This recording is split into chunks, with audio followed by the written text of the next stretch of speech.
Salam sejahtera dalam kasih Tuhan kita Yesus Kristus. Hari ini saya akan mengajak kita untuk lihat satu bagian firman Tuhan yang terambil dari Injil Matius pasal yang kelima ayat yang kelima. Berbahagialah orang yang lemah lembut karena mereka akan memiliki bumi. Firman Tuhan katakan berbahagialah orang yang lemah lembut. Orang yang lemah lembut yang dimaksudkan oleh firman Tuhan di sini seperti apakah? Yang pasti orang yang lemah lembut seperti ini bukan bicara tentang orang yang jalannya penuh dengan lemah gemulai. Bukan.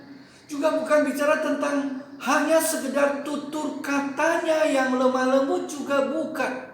Juga bukan bicara tentang orang yang penuh dengan kelemahan, orang yang kalah, yang tidak dapat berbuat apa-apa tak kala dia dibuli oleh orang lain, tak kala dia diperbuat seenaknya dan dia hanya sekedar meratapi nasibnya. Juga bukan bicara tentang itu. Juga bukan bicara tentang orang yang hatinya lembut sehingga dia mudah terluka. Juga bukan bicara tentang itu. Tetapi firman Tuhan menyatakan bahwa berbahagialah orang yang lemah lembut. Kata lemah lembut firman Tuhan di sini memakai kata praus. Apa maksud praus di sini? Untuk kata praus di sini memang susah untuk diterjemahkan, untuk mendapatkan padanan kata yang sama dengan praus untuk menunjukkan inilah artinya secara penuh. Tapi kata praus ini tentu kita bisa dapatkan dengan sumber-sumber yang ada untuk menunjukkan inilah kata praus itu.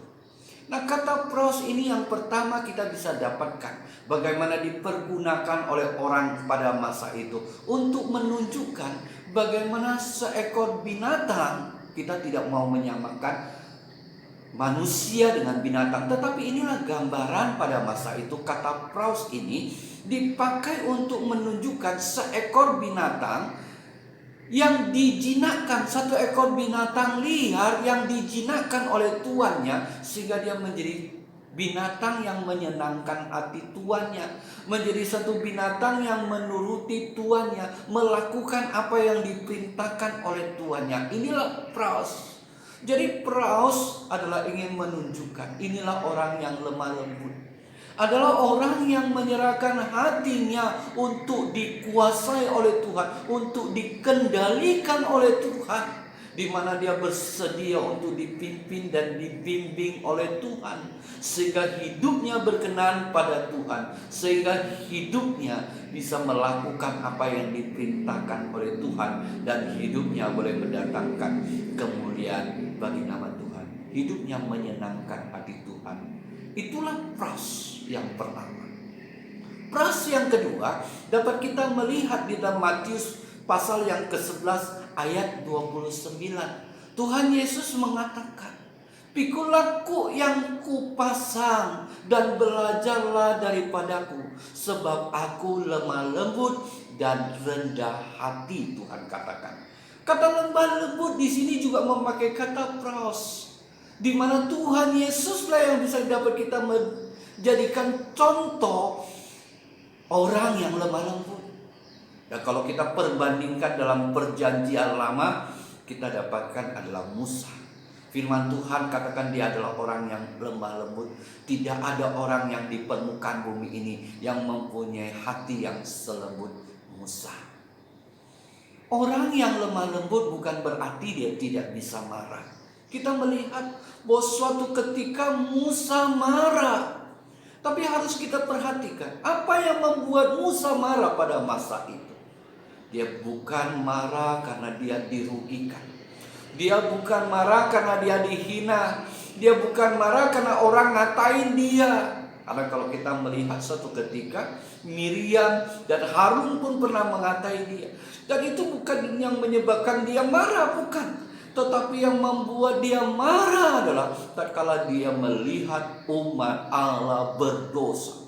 Umat Allah telah menyakiti hati Tuhan. Itulah yang membuat dia marah. Jadi dia marah bukan karena dia dirugikan, karena egonya tersentuh, bukan. Tetapi dia marah karena Tuhan disakiti oleh umat Tuhan, dia marah. Inilah contoh daripada orang yang lemah lembut. Bukan berarti dia tidak bisa marah, dia marah. Bahkan kalau kita melihat Tuhan Yesus sendiri pun dia marah. Orang yang lemah lembut dia bisa marah, tapi kita melihat Tuhan Yesus juga bisa marah.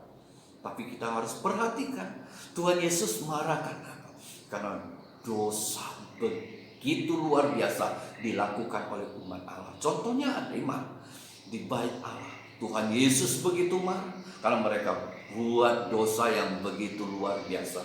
Mereka berjualan di satu tempat yang sebenarnya dikhususkan untuk orang-orang di luar umat Tuhan. Satu tempat yang dikhususkan untuk orang non-Yahudi. Dengan kata lain, mereka sudah menjadikan tempat itu berjualan, artinya orang non-Yahudi, orang yang di luar Tuhan tidak lagi mempunyai kesempatan untuk datang kepada Tuhan. Yang pertama. Dan yang kedua adalah mereka berjualan di situ dengan jualan harga yang begitu tinggi, mencekik kehidupan umat yang mau beribadah kepada Tuhan, yang ingin mengorbankan sesuatu kepada Tuhan. Padahal mereka harus melakukan itu sebagai sesuatu yang wajib. Dengan begitu mereka merampoki umat Tuhan. Itulah yang membuat Tuhan marah. Tuhan marah karena ada dosa. Tapi harus kita perhatikan, bukan berarti setiap kali kita melihat dosa kemudian kita menjadi marah-marah. Kita harus melihat bagaimana Tuhan Yesus memperlakukan orang yang berdosa. Karena semua orang berdosa. Kita perhatikan orang yang hatinya lemah lembut, yang punya pros di dalam hidupnya. Bukan berarti ada orang yang kalau misalnya orang salah, orang berbuat dosa, langsung digebuk, langsung dihajar. Tapi kita melihat orang yang punya kelemah lembutan, punya pros, punya belas kasihan yang tinggi, bisa mengerti orang lain, bisa menerima orang lain, walaupun orang itu adalah orang berdosa. Ini dapat kita lihat bagaimana Tuhan Yesus bersikap kepada wanita yang tertangkap basah berbuat zina. Orang ingin memakai itu untuk menjebak Tuhan, dan akhirnya mereka semua pergi meninggalkan perempuan itu. Dan Tuhan bertanya kepadanya, apakah tidak ada orang yang mau menghukum engkau? Perempuan itu mengatakan tidak. Dan Tuhan mengatakan, pergilah, aku pun tidak menghukum engkau, pergilah. Tapi Tuhan tidak berhenti sampai di situ. Tuhan katakan, mulai sekarang jangan berbuat dosa. Kita melihat hati Tuhan penuh pengertian, hati Tuhan menerima orang itu penuh belas kasihan.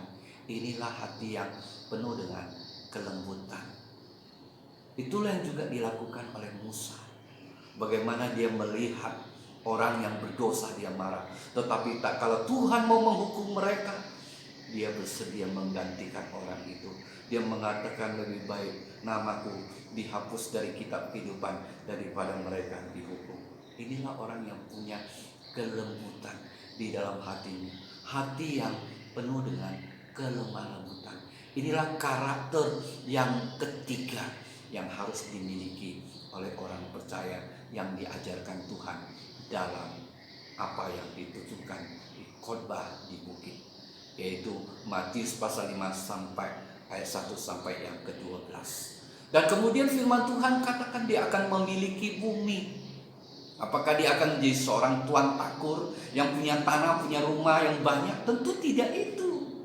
Tapi bicara tentang bahwa dia akan memiliki bumi, dia akan mewarisi bumi, yang mengingatkan kita bagaimana umat Tuhan berikan tanah perjanjian. Tuhan berikan kepada mereka tanah Kanaan kepada mereka. Ini bicara tentang apa? Ini bicara tentang Tuhan memberkati. Oleh sebab itu berbahagialah orang yang lemah lembut, karena mereka akan memiliki bumi. Tuhan akan memberkati mereka pada saat mereka ada di dalam dunia ini, di bumi ini, bahkan mendapat berkat yang kekal. Amin.